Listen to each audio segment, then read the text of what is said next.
tous et à toutes.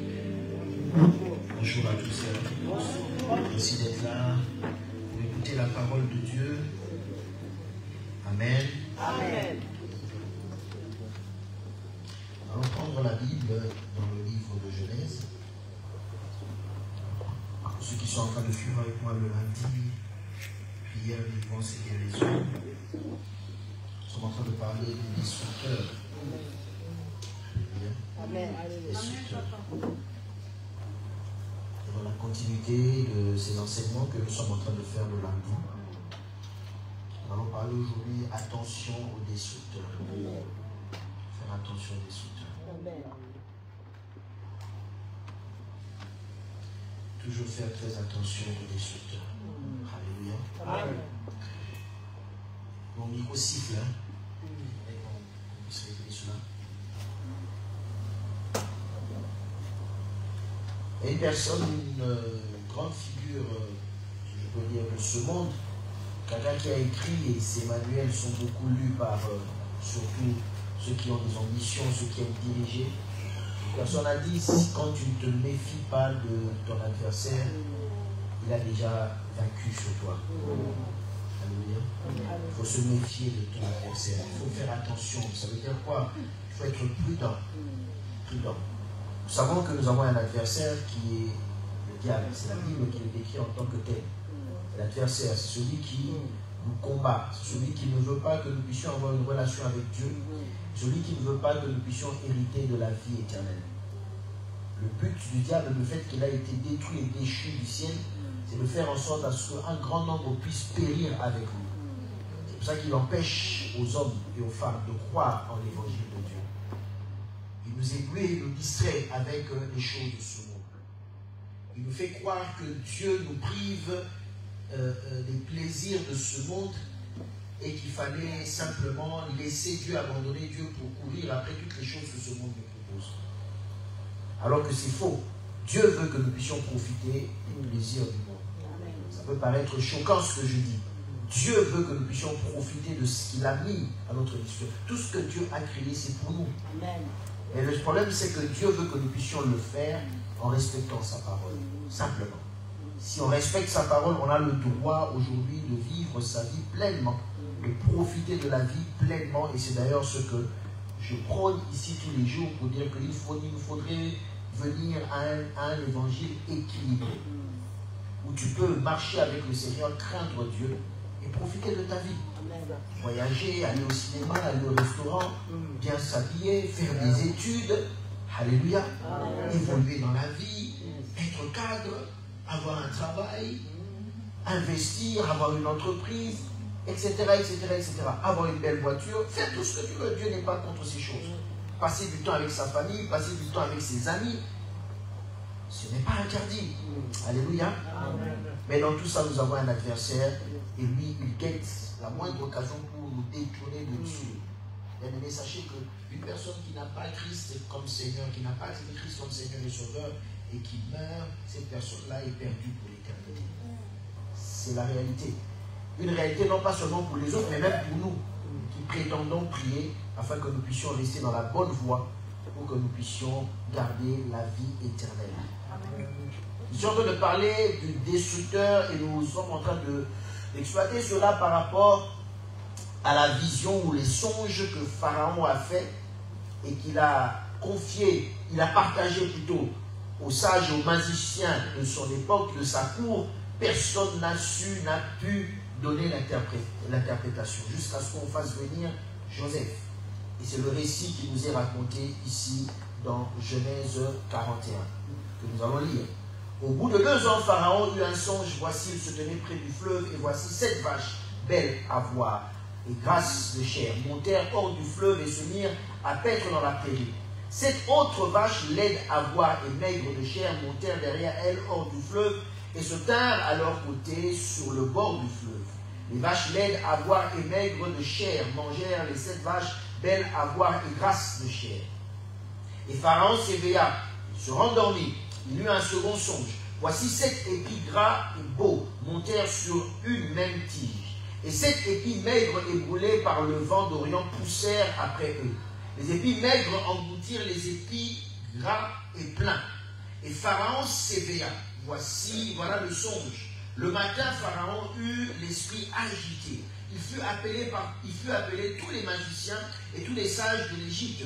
Il leur raconta ses songes, mais personne ne put l'expliquer à Pharaon. Alors le chef des échansons prit la parole et dit à Pharaon, « Je vais rappeler aujourd'hui le souvenir de ma faute. Pharaon s'était retiré contre moi, contre ses serviteurs. Il m'avait fait mettre en prison dans la maison du chef des gardes et moi, le chef des pénitiers. Nous eûmes l'un et l'autre un songe dans une même nuit, et chacun de nous reçut une explication en rapport avec le songe qu'il avait. Il y avait là avec nous un jeune hébreu esclave, chef des gardes. Nous lui racontâmes nos songes. Il nous les expliqua. Les choses sont arrivées selon l'explication qu'il nous avait donnée. Pharaon nous rétablit dans ma charge. Il fit pendre le chef des panetiers. Pharaon fut appelé Joseph. On le fit sortir en hâte de prison. Il se rasa, changea de vêtements et se rendit vers Pharaon. Pharaon dit à Joseph, « J'ai eu un songe, personne ne peut l'expliquer. Et j'ai appris que tu expliques un songe après l'avoir entendu. » Joseph répondit à Pharaon en disant, « Ce n'est pas moi, c'est Dieu qui donnera une réponse favorable à Pharaon. » Pharaon dit alors à Joseph, « Dans mon songe, voici, je me tenais sur le bord du fleuve, et voici 7 vaches grasses de chair et belles d'apparence montèrent hors du fleuve et se mirent à paître dans la prairie. 7 autres vaches montèrent derrière elles, maigres, fort laides d'apparence et décharnées. J'en ai point vu d'aussi laides dans tout le pays d'Égypte. Les vaches décharnées et laides mangèrent les 7 premières vaches qui étaient grasses. Elles les engloutirent dans leur ventre sans qu'on s'aperçût qu'elles fussent entrées. Et leur apparence était laide comme auparavant. Et je m'éveillai. Je vis encore en songe 7 épis pleins et beaux qui montèrent sur une même tige. Et 7 épis vides, maigres, brûlés par le vent d'Orient, poussèrent après. Les épis maigres engloutirent les 7 beaux épis. Je l'ai dit aux magiciens, mais personne ne m'a donné l'explication. Je vais dire à Pharaon ce qu'il va faire. Dieu fit connaître à Pharaon, ce qu'il va faire. Les 7 vaches belles sont 7 années et 7 épis beaux sont 7 années. C'est un seul songe. Les 7 vaches décharnées et laides qui montaient derrière les premières sont 7 années. Et les 7 épis vides brûlés par le vent d'Orient seront 7 années de famine. Ainsi, comme je viens de le dire à Pharaon, Dieu a fait connaître à Pharaon ce qu'il va faire. Voici, il y aura 7 années de grande abondance dans tout le pays d'Égypte. 7 années de famine viendront après elles. Et on oubliera toute cette abondance au pays d'Égypte. On oubliera. Et la famine consumera le pays. Cette famine qui suivra sera si forte qu'on s'apercevra plus de l'abondance dans le pays. Tout sera englouti. Si Pharaon a vu le songe se répéter une seconde fois, c'est que la chose est arrêtée de la part de Dieu. Amen. Et que Dieu se hâtera de l'exécuter. Alléluia. Dieu se hâtera de l'exécuter. Alléluia. Gloire soit rendue à Dieu parce que Dieu, quand il veut faire les choses, on veut comprendre, ou on fait semblant de ne pas comprendre, on veut éviter la réalité, on veut regarder ailleurs. Mais il dit ici, si Pharaon a eu ce songe 2 fois, ça veut dire que la chose est arrêtée. Quand Dieu te répète la même chose plusieurs fois, fais attention. Amen. Les choses sont peut-être déjà arrivées. Si tu continues à tenter de ne pas suivre la volonté de Dieu, tu risques de passer à côté. Amen. Je dirais simplement à Pharaon de comprendre ce que Dieu est en train de révéler, d'accepter cela et de suivre les instructions. Parce que quand Dieu parle, même quand Dieu t'annonce quelque chose de difficile, notre Dieu est tellement miséricordieux qu'il te donne toujours une issue de cela. Il te fait toujours comprendre que si tu fais ceci, telle chose ne t'arrivera pas.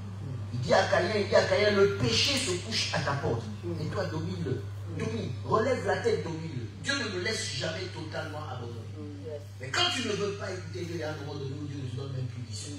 Il te dit, alors tu vas te dire, mais pourquoi j'ai toujours le même message qui revient? Pourquoi toujours le même message qui revient? Parce que tu n'as pas encore compris ce que Dieu veut. Tu comprends les choses à ta manière, mais tu ne fais pas encore tel que Dieu le veut.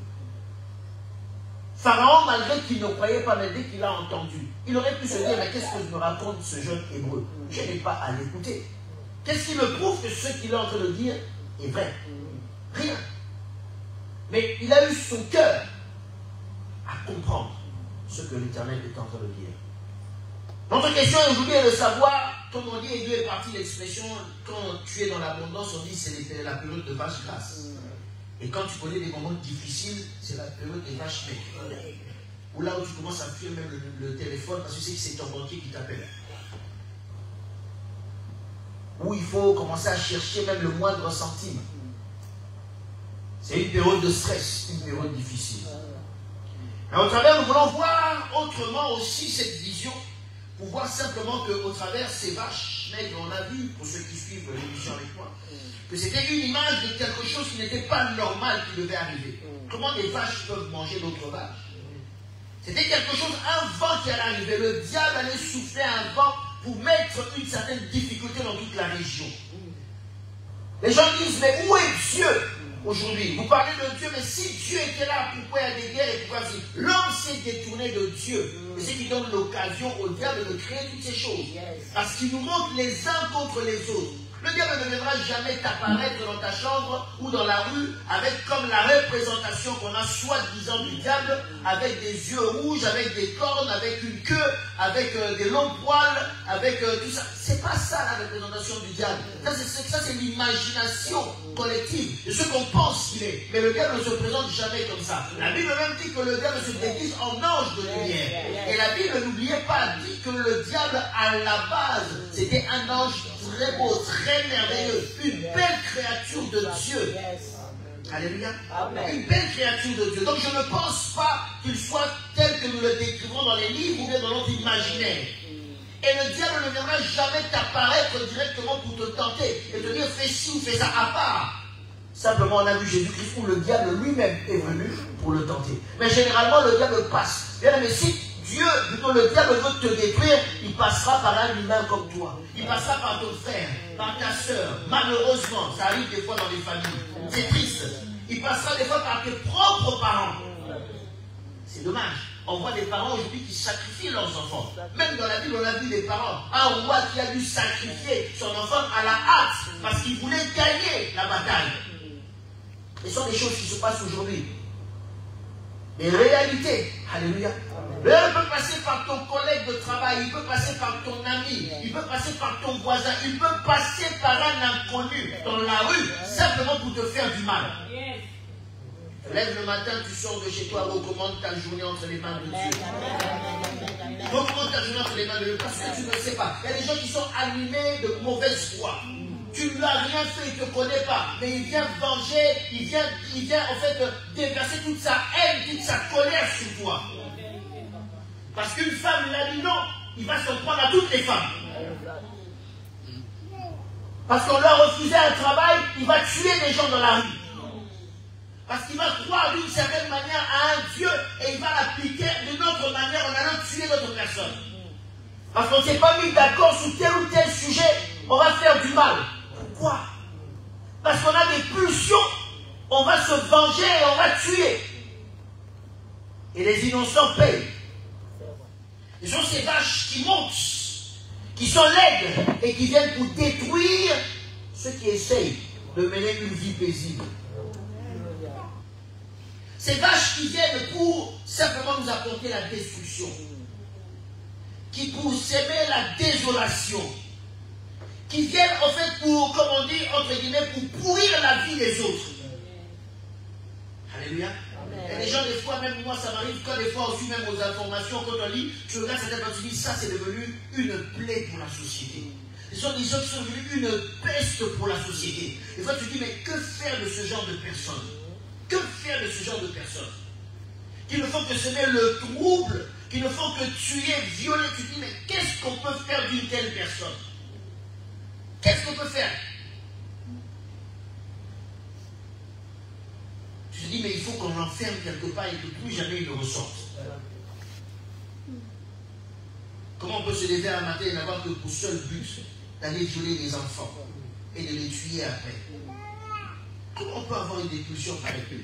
Les personnes-là ne sont pas seules quand elles font ce genre de choses. Comment on peut se réveiller tous les soirs et aller et se dire, je cherche simplement à violer une femme et la tuer? C'est ça qui est mon plaisir. C'est ça qui est mon plaisir. Ces personnes-là ne sont pas seules. Alléluia. Il y a un esprit qui les anime. Il y a un esprit qui les pousse. Il y a un esprit qui les aide à faire ce genre de choses. Pourquoi? Parce que le destructeur qui est le diable n'a pour seule mission de nous s'aimer la désolation. Comment on peut se réveiller le matin avec pour seul but d'aller voler ce que l'autre a gagné difficilement? Comment on peut se lever un matin et commencer à inventer des histoires pour que l'autre soit en difficulté? Et tu le vois en difficulté et tu es content, tu es conscient que c'est toi qui as monté cette histoire de toutes pièces. Et tu es tranquille. Tu arrives même à monter sur ton lit et dormir. Fermer les yeux, ronfler jusqu'au matin. Quand tu es dans ce genre de choses, bien aimé, c'est le diable qui est derrière qui te pousse. Il peut mettre justifié cela dans ta conscience pour dire que oui, lui aussi m'a fait du mal. Moi, je ne fais que me venger. Il mérite cela. Mais bien aimé, fais attention, tu deviens un instrument du diable pour toi continuer de perpétuer le cycle de la haine, le cycle de la vengeance, le cycle du mal. Refuse d'être utilisé par le diable pour continuer ce cycle sur la terre. Refuse cela. Ces personnes sont utilisées comme ces vaches. La Bible dit que ces vaches étaient montées. Elles sont venues qu'avec un seul but. Ce n'était pas de goûter l'herbe comme les autres. Leur but c'était de détruire et de manger les vaches qui étaient grasses. Quand tout va bien dans ta vie, ne pense pas que ça plaît à tout le monde. Amen. Malheureusement. Ça ne plaît pas à tout le monde. Quand toi tu t'efforces de faire du bien, tout le monde ne voit pas les choses de la même manière. Amen, amen, amen. Ouais. Il y a des gens qui, c'est comme si leur seul but dans la vie, c'est de faire du mal aux autres. Et les gens, leur seul but dans la vie, c'est de voir les autres souffrir. Comment tu peux en arriver à ce point-là? Je ne dirais pas que l'homme est devenu plus mauvais qu'avant. Je ne pense pas. Ça, c'est mon avis personnel. Mais je pense que l'évolution de la vie a fait que l'homme expose de plus en plus sa méchanceté. Les réseaux sociaux, etc. L'homme a la facilité aujourd'hui d'exposer facilement sa méchanceté. Je pense que l'homme a toujours été mauvais depuis qu'il a abandonné Dieu. Mais aujourd'hui, avec les réseaux sociaux, avec le soi-disant développement qu'on a, l'homme se vante même d'exposer. Une fois, je suis tombé en passant comme ça sur, je ne sais pas si c'est un TikTok, une dame qui dit, je me réjouirai de la mort de telle personne. Elle le dit avec sourire. Elle dit, si on vient m'apporter quelque chose, je serai content. Et puis il dit, mais c'est pareil. On dit, mais est-ce que tu es sûr? Oui, parce qu'elle aussi, si on lui apprend que je suis décédé, elle sera contente. Comment on fait vivre dans une... On gagne quoi dans tout ça, bébé? On gagne quoi dans tout ça? Oui, tu vas gagner des vues sur TikTok. Paraît-il que ça paye. Et après, le jour où on te descendra dans la fosse, est-ce que ton compte bancaire va suivre? Est-ce que ta maison va suivre? Est-ce que ton argent va suivre? Tu me diras, oui, c'est important, l'argent, c'est très important. Moi, le premier à te le dire. Très important. Si toi, tu n'en as pas besoin, moi, j'en ai besoin. Mais à quel prix? À quel prix? Au prix de vendre son âme? Au prix de tuer son frère et sa sœur? Au prix de massacrer, de détruire la vie de son frère et de sa sœur?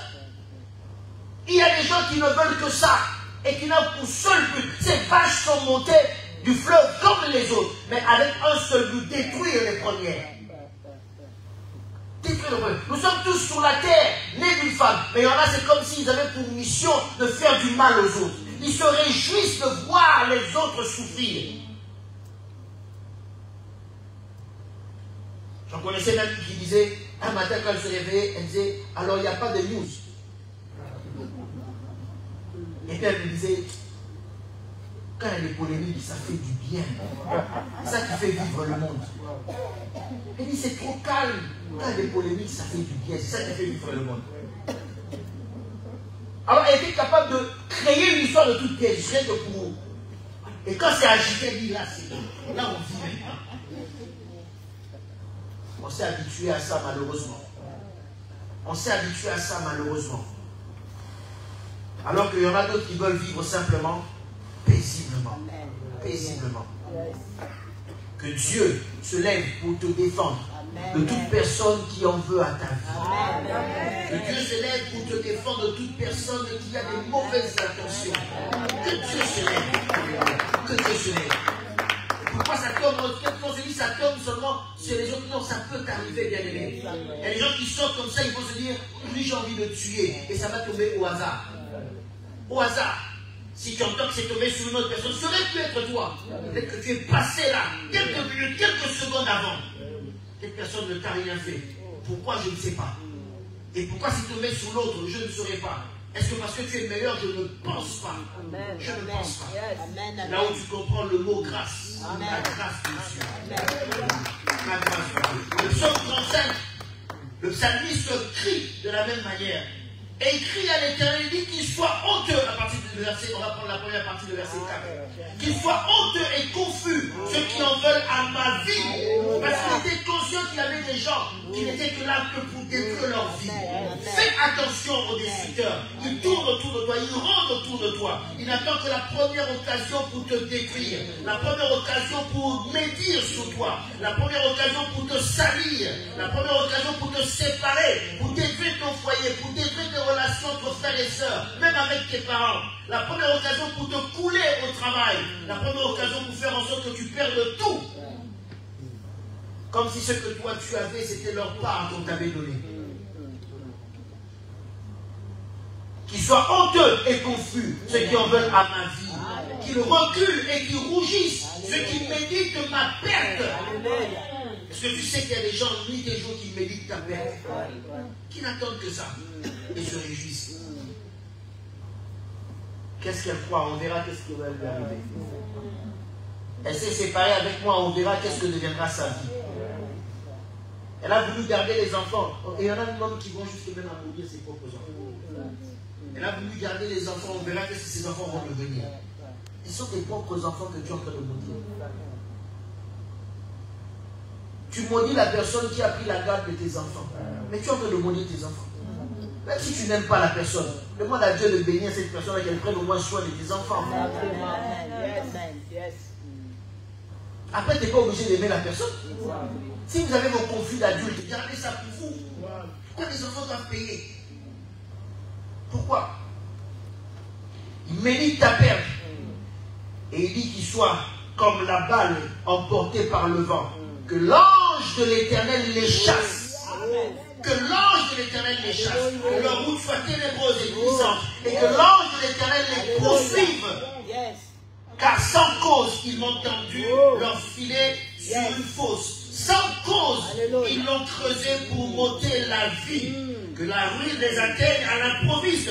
Et qu'ils soient pris dans le filet qu'ils ont tendu, qu'ils y tombent et qu'ils périssent eux-mêmes.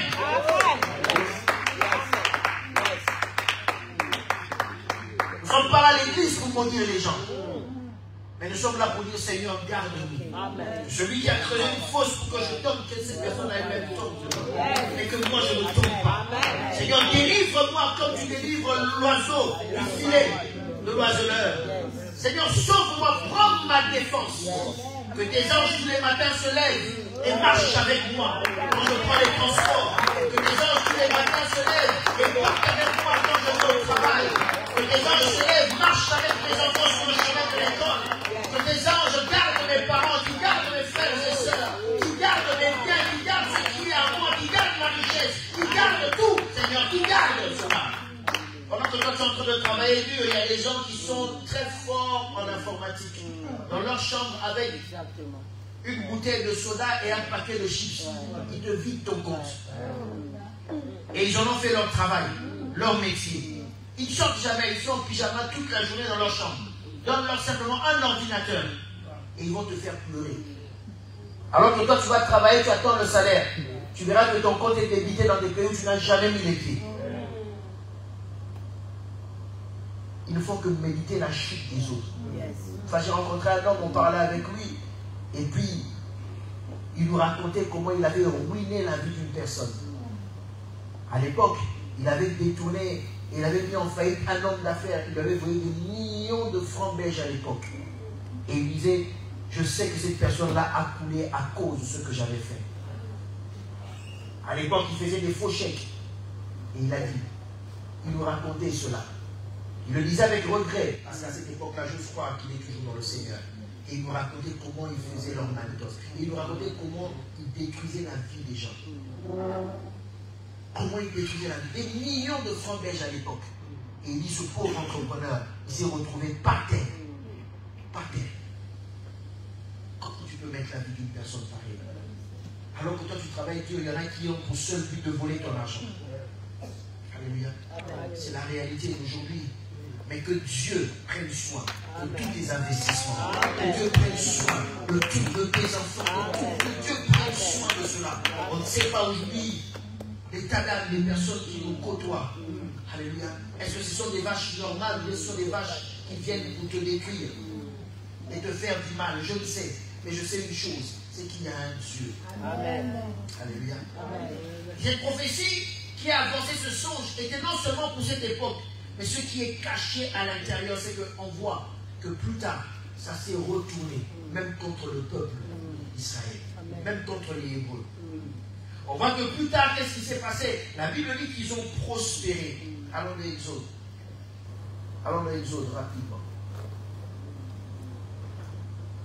Et vous allez comprendre. Exode 1. Voici les noms des fils qui étaient venus en Égypte, les fils de Jacob, les 12. D'où sont sortis les 12 tribus d'Israël. À partir du verset 6, Joseph mourut, ainsi que tous ses frères. Écoutez bien.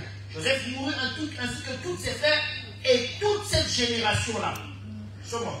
Les enfants d'Israël furent féconds et multiplièrent. Ils s'accrurent et devinrent de plus en plus puissants. Et le pays en fut rempli. Écoutez la suite. Il s'éleva sur l'Égypte un nouveau roi qui n'avait point connu Joseph.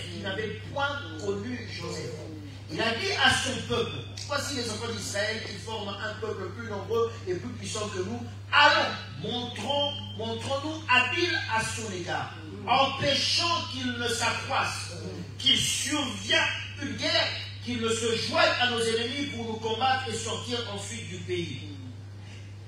Et on établit sur lui des chefs de corvée, c'est-à-dire des travaux durs, afin de l'accabler des travaux pénibles. C'est ainsi qu'il bâtit les villes de Pison, de Ramsès, pour servir de magasin à Pharaon. Mais plus on l'accablait, il multipliait et s'accroissait et l'on prit en aversion les enfants d'Israël. Alors les Égyptiens réduirent les enfants d'Israël, à une dure servitude. Et leur rendit la vie amère par des rudes travaux en argile, en briques et par tous les ouvrages des champs. Et c'était avec cruauté qu'ils imposaient toutes ces charges. Alléluia. C'était avec cruauté qu'ils imposaient toutes ces charges. En fait, ce songe s'est retourné d'une certaine manière où on a vu qu'ils avaient connu un moment prospère. C'est l'époque où Joseph était là. Ses frères, ses 11 frères sont venus s'installer avec lui. Ils ont eu des enfants. Et de génération en génération se sont établis. Comme ils ne sont pas éternels, Joseph est mort. On l'a enterré, ses frères sont morts, Jacob est mort, tous sont morts. Toute cette génération-là est décédée. Et le peuple continuait de prospérer. Alléluia. C'est en fait le même songe qui se répète. Maintenant, eux, ils sont dans la période de vache grasse, où tout était bien. Tout était bien, comme dans ta vie, tout était bien. Tout se passait bien. Pourquoi? Parce qu'il y avait quelque chose qui avait été fait, qui t'avait mis à cet endroit-là. Tu as fait tes études, tu as gagné, tu as eu un poste de travail. Tu as travaillé durement, tu as commencé à bâtir ta vie. Tu as commencé à bâtir ton foyer. Tu as commencé à investir petit à petit. Aujourd'hui, tu en es là où tu en es. Et tu es en train de prospérer, tu es en train de vouloir aller plus loin. Tes enfants sont en train de grandir. La famille est en train de s'accroître. Vous vous aimez tous, frères et sœurs, ça se passe très bien. Avec les parents, ça se passe très bien. Les relations sont bonnes. Mais quand il y a tout ça, bien aimé, il y a une personne qui n'est pas contente, c'est le diable. Il n'aime pas la paix des foyers. Il n'aime pas la paix des familles. Il est content quand aujourd'hui tu es dans cette position où tu n'adresses même pas la parole à ton frère, à ta soeur. Je ne suis pas là pour dire qui a tort, qui a raison. Mais je suis là pour te dire que ça, quand vous faites cette situation, le diable, il est content de tout ce que je suis en train de te dire. Je ne peux pas me placer juge pour savoir qui a tort, qui a raison. Mon problème de famille, je ne sais même pas là d'où ça commence. Et moi, ce que je suis en train de dire, c'est que dans cette position, le diable est content. Ça lui permet d'agir, de travailler.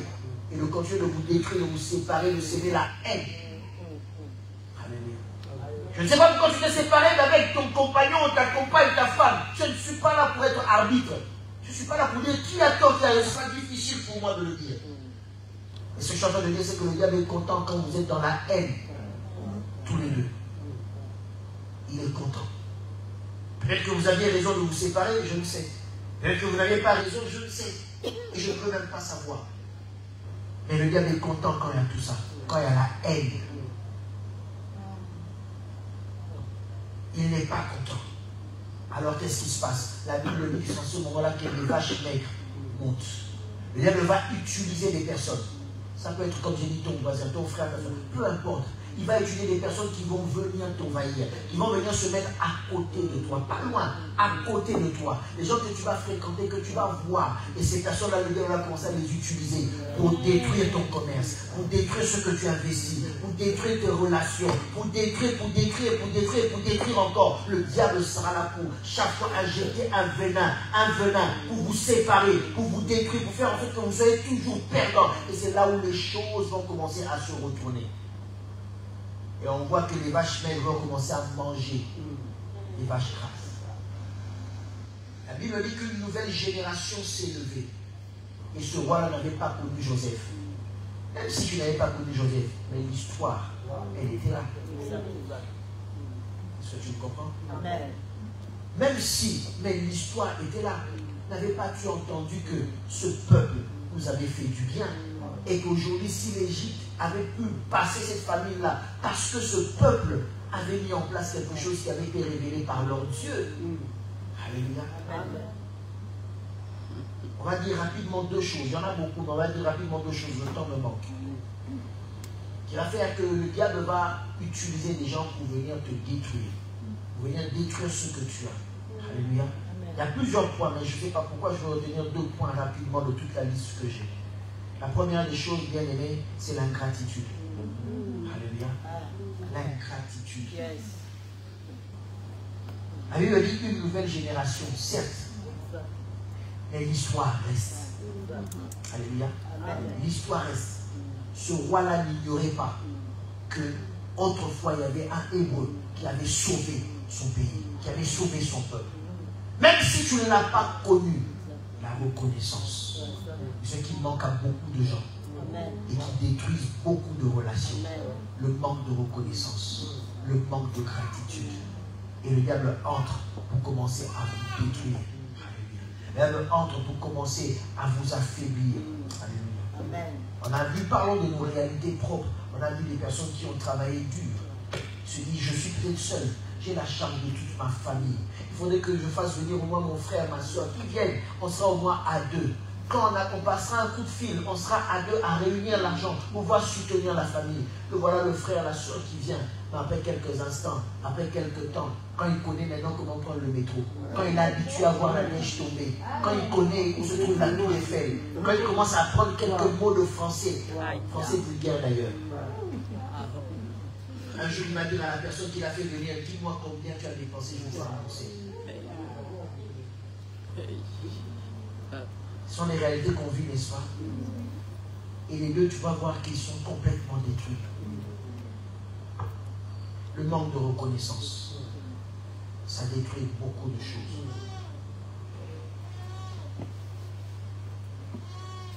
Malheureusement, les personnes à qui tu fais du bien sont ces personnes-là qui vont se lever un jour pour te vouloir du mal. Amen. Malheureusement. Amen. Pourquoi le monde est ainsi? Je n'ai pas la réponse à te donner. Je n'ai pas la réponse à tout. Revenons dans le psaume 35.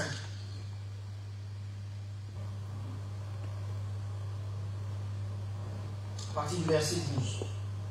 Le psalmiste continue de pleurer et il est en train de crier à l'Éternel dans sa prière. Vous voyez que le monde est monde depuis longtemps, comme je dis, je ne pense pas que l'homme est devenu méchant aujourd'hui. Mais l'homme a toujours été méchant. Si à cette époque-là, il y avait TikTok, je crois que le psalmiste allait parler sur TikTok. S'il y avait Facebook, je crois qu'il allait passer sur Facebook pour parler. Mais à l'époque, il n'y avait pas de ça. Aujourd'hui, je crois que c'est plus en plus exposé. Et nous sommes au courant de la méchanceté qui se passe même à l'autre bout du monde à cause de la technologie. Mais déjà, à cette époque, ce que toi, tu es en train de vivre aujourd'hui, lui, il le vivait déjà. Il le vivait déjà. Il est en train de pleurer et il est en train de dire dans le verset 12, ils me rendent le mal. Il dit, je vais même prendre, peut-être que tu ne l'as pas, si tu as ta Bible, il dit, au verset 11, il dit, de faux témoins se lèvent. Ils m'interrogent sur ce que j'ignore. Des faux témoins. Il y a des personnes qui s'élèvent, qui viennent pour dire, oui, c'est elle qui a fait, mais ce n'est pas toi qui a fait. N'as-tu jamais connu cela au travail? N'as-tu jamais vu des personnes qui ont perdu leur travail à cause des faux témoignages? Une personne qui s'élève avec détermination et qui dit oui, c'est elle. On lui repose la question sans avoir froid aux yeux, il dit oui, c'est elle. Parce que simplement, il veut sauver son collègue. Ils sont peut-être de la même origine.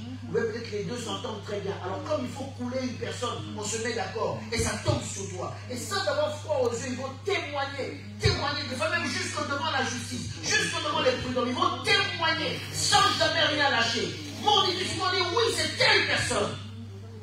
Et tu as l'impression que le ciel te tombe sur la tête. Vous savez, quand c'est comme ça, tu peux même commencer à interroger même un chien dans la rue pour dire témoigne pour moi. Non, je vous dis la vérité, tu n'as jamais connu ce genre de situation. Tu peux même commencer à parler même à un animal. Tu sors du tribunal quand tu vois des pigeons dans la rue, en Paris, il faut des pigeons. Viens même parler pour moi. Parce que je comprends. Seulement, tu ne sais plus comment te justifier. Et tout le monde croit en leur version. Mais dans ton cœur, tu sais que ce n'est pas toi. Et comment le dire? Comment te faire comprendre? Et qui va croire? Le monde va se baser sur le fait que, parce que autant de personnes à témoigner, c'est que forcément, c'est toi qui as tort, c'est eux qui ont raison. Il peut y avoir de nombreux témoins, mais des faux témoins. Les faux témoins peuvent être plus nombreux des fois que les vrais. Leur nombre ne justifie pas la véracité de leurs propos. Mais quand tu es dans cette situation, bien aimé, je te dis la vérité, tu sais, tu peux parler même au mur. Vous voyez, les gens parlaient dans la rue, bien aimé. Problème, toi tu ne connais pas problème, c'est quoi? Tu ne connais pas problème, c'est quoi? Tu prends le métro, tu oublies même la station. Quand tu te réveilles, tu es au garage du métro. Tu ne sais pas. Il dit, les témoins se lèvent et ils témoignent contre moi. Sur ce que j'ignore. On vient d'interroger sur ce que tu n'as jamais dit. Tu n'as jamais dit ça. Ça ne t'est même jamais traversé la tête. On va te dire que toi, tu avais dit. Tu vas se demander, mais quel jour, à quel moment j'étais ivre? J'étais normal. Et on affirme que oui, tu étais là, tu as fait. Mais c'était quand? C'était mon fantôme ou bien c'était moi? Il y a des gens qui affirment. Alléluia. Je vous assure, lisez bien ce passage. Aujourd'hui, on en rit. On peut encore en rire. Mais je vous dis, demain, ça sera encore pire. Je crois que je l'ai dit la fois dernière ici. Demain, ça sera encore pire. Vous savez qu'aujourd'hui, avec l'intelligence artificielle, il y aura des gens qui vont devenir fous sur la terre ici. Est-ce que tu comprends? Avec la technologie là, ça fait que commencer pour notre génération. Mais pour les générations futures, on peut prendre ton image. L'intelligence artificielle copie ta voix, ton image, tout. Et on balance une vidéo, la terre entière voit. Et la terre entière dit que c'est toi. Va maintenant démontrer que ce n'est pas toi. Est-ce que vous comprenez la difficulté qui arrive? Va maintenant démontrer que ce n'est pas toi. En attendant, ça aura fait des dégâts et des dégâts et des dégâts. Comment tu vas récupérer ça? Même si tu récupères, ça sera difficile de tout prendre. Bien-aimé, ne donne jamais un mauvais témoignage sur une personne. Ne détruis jamais la vie d'une personne. Jamais. Ne détruis jamais la vie d'une personne. Tu reviendras demander pardon, mais les dégâts te seront faits. Tu ne pourras pas tout récupérer. Je crois que je t'ai déjà parlé de l'histoire de cet homme, un homme de Dieu, et une femme avait fait un mauvais témoignage sur lui. Et avait raconté des choses pas possibles. Parce qu'elle voulait, elle était athée, ça dérangeait le fait qu'il prêchait. Et ça détruit son ministère, il a perdu l'église, tout le monde est parti de l'église. Vous savez, vous les fidèles, dès que vous entendez quelque chose, demain je vous vois, puis je me retrouve sur le site. Vous faites des grands sourires là, mais c'est faux en fait. Il suffit seulement qu'on mette quelque chose sur moi sur Facebook, demain qui viendrait, c'est ma personne. Vous allez tous fuir et m'abandonner. Les gens sont partis, l'ont abandonné. Et quelques années plus tard, la femme, elle s'est convertie, elle a eu des remords, Dieu l'a parlé, je vous passe des épisodes. Elle est revenue voir le monsieur pour lui demander pardon. Elle pleurait, elle a demandé pardon. Le monsieur lui a dit, c'est pas grave, viens avec moi. Il était chez lui, il a pris comment on appelle ça, un oreiller qu'il avait. Il a pris avec, et ils sont sortis. La femme dit, mais tu m'as vu, ils sont sortis. Ils sont allés à un endroit, ils sont montés sur un immeuble, un gratte-ciel en fait. Ils sont allés presque au dernier étage, c'était ouvert au public. Et il a pris l'oreiller qu'il avait, il a déchiré, il y avait des plumes, c'était un oreiller avec des plumes à l'intérieur. Il a dit à la femme, répands ça. Et la femme a jeté. Ensuite, il a dit, on redescend. Ils sont redescendus. Et il a dit à la femme, maintenant, retrouve-moi toutes les plumes. Retrouve-moi toutes les plumes que tu as dispersées. La femme a dit, c'est pas possible. Elle avait peut-être une encore, emportée par le vent. Peut-être une. À peine, elle a pris peut-être 2 ou 3. Elle dit, mais c'est impossible de récupérer tout. Elle a dit, c'est ce que tu as fait de ma vie. Aujourd'hui, tu me demandes pardon. Mais on ne pourra plus récupérer tout ce que tu as fait. Elle ne décrit jamais la vie d'une personne. Tu as un problème avec une personne. Si tu veux combattre, fais-le loyalement. On ne va pas détruire, inventer, mentir. On ne va pas le faire. Ça a des dégâts terribles. Ça a des dégâts terribles. Samuel était en train de pleurer, disais-je. Et il était en train de dire, on m'interroge sur des choses que je ne connais même pas. Ils me rendent, écoute au verset 12, ils disent, ils me rendent le mal pour le bien. Et mon âme est dans l'abandon. Il me rend le mal pour le bien. Toi qui pleures aujourd'hui, je ne comprends pas. Pasteur, moi on me fait toujours. Ça n'a pas commencé aujourd'hui. Ça n'a pas commencé aujourd'hui. Ça n'a pas commencé aujourd'hui. Des fois, ça va être dans un bien, me dit, ça je ris. Il dit, mais Pasteur, tu ris, mais tu veux que je fasse quoi? Tu sais que tu me dis, il n'y a rien de nouveau sous le soleil. Tu n'es pas le premier. Tu n'es pas le premier. Tu fais le bien, mais on te rend le mal. Beaucoup ont déjà vécu cela. Et beaucoup sont peut-être en train de vivre cela. Tu as tout fait. Mais ces personnes-là te payent en monnaie de singe, comme on dit. Au retour, tu n'as rien, absolument rien. Ces gens-là se détournent de toi. Et moi, écoute, ça fait mal. Tu sens que c'est une personne qui pleure avec son cœur. Parce que les vaches maigres sont venues envahir sa vie, détruire sa vie. Il dit, ils me rendent le mal pour le bien. Et il dit, tu sens que, ah non, comme je dis, tu sais plus à qui parler. Là, le psalmiste, au lieu de prier, d'adorer, il commence à parler. Tellement la douleur. Il dit, et moi, quand ils étaient malades, je revêtais un sac. C'est-à-dire, je portais leur douleur, j'intercédais, je priais pour eux. Je priais pour eux. J'humiliais mon âme par le jeûne.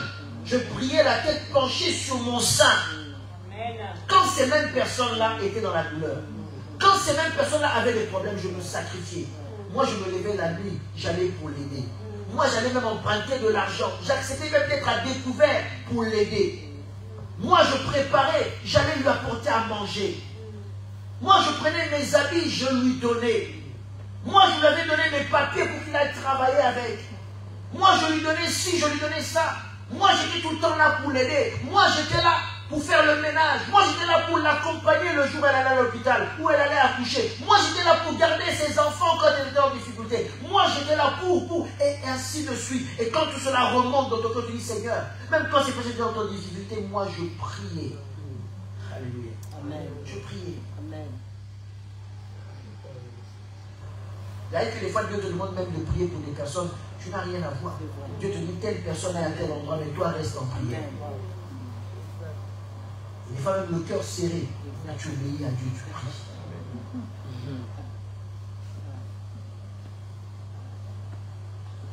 Comme pour un ami, pour un frère, je me traînais lentement, comme pour le deuil d'une mère, je me courbais avec tristesse.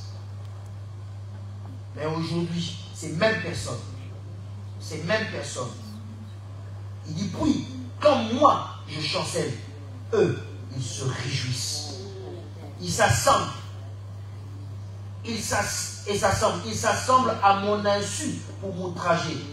Ils me déchirent sans relâche. Avec les impies, les parasites, les moqueurs, ils grincent des dents contre moi. Les parasites, les moqueurs. Alléluia. Et dans ta vie, le diable envoie toujours ces genres de personnes. Les parasites, les vaches maigres, les moqueurs.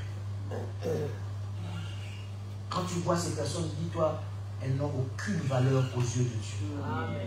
Le psalmiste, ils sont des parasites. Ils sont des parasites. Elles n'ont aucune valeur. Des parasites. savez, les parasites, c'est quoi? Les gens qui viennent se nourrir des autres. C'est ça les parasites. C'est comme un pou. Il vient quand il vient, en fait, il vient pour sucer ton sang. C'est comme les pouces. Il vient pour sucer ton sang. C'est ça les parasites. C'est ça les vaches maigres. Leur but, ce n'était pas de goûter l'air, c'était de manger les autres. Et le diable, le destructeur, il fait monter des personnes pour venir, pour te détruire. Il fait monter des gens pour venir, pour te prendre toute la subsistance que tu as, afin que tu sois vidé, afin que tu n'aies plus rien, et que eux puissent se réjouir. Alléluia. Qu'ils puissent se réjouir, et qu'ils puissent manger toute la substance que toi, tu as. Le temps va nous manquer, je crois qu'on va s'arrêter aujourd'hui là. On va continuer une prochaine fois. Que nous puissions prendre le temps de prier. L'ingratitude. L'ingratitude. Saül a été épargné par David. La Bible dit que, alors qu'ils étaient en guerre, entre guillemets, parce qu'en réalité, la guerre, c'était Saül qui l'avait déclenchée contre David. David ne lui avait rien demandé. C'est Saül qui voulait tuer David. Et vous voyez jusqu'où l'ingratitude, le diable peut utiliser l'ingratitude pour détruire la vie des autres. David avait une destinée avec Dieu. Saül ne l'avait pas. Bien qu'il était loin, bien que toutes ces choses-là, mais ce n'est pas parce que on acclame ou qu'on reconnaît une personne que cette chose-là est de Dieu. Non. Alléluia, ce moment. Tu peux faire quelque chose, tout le monde dit c'est très bien. Tu as les médailles, les mérites de tout le monde, mais tu n'es pas dans la volonté. Est-ce que tu me comprends? Tout le monde peut apprécier ce que tu as, ou apprécier peut-être des gens avec qui tu es. Mais forcément, est-ce que c'est la compagnie que Dieu veut? Jusqu'au jour où même la Bible dit que Saül dormait. Saül se reposait. Alors qu'ils étaient en conflit. Et dans la même caverne, David était là. Alors qu'il dormait, la Bible dit que David s'est approché de Saül jusqu'à 0 mètre. Jusqu'à lui couper même le pan de sa robe. Saül dormait, il ne s'en est même pas rendu compte. Les vaillants hommes qui étaient avec David ont dit, mais c'est l'occasion, tue-le, et puis la guerre est finie. C'est lui qui envoie ta vie.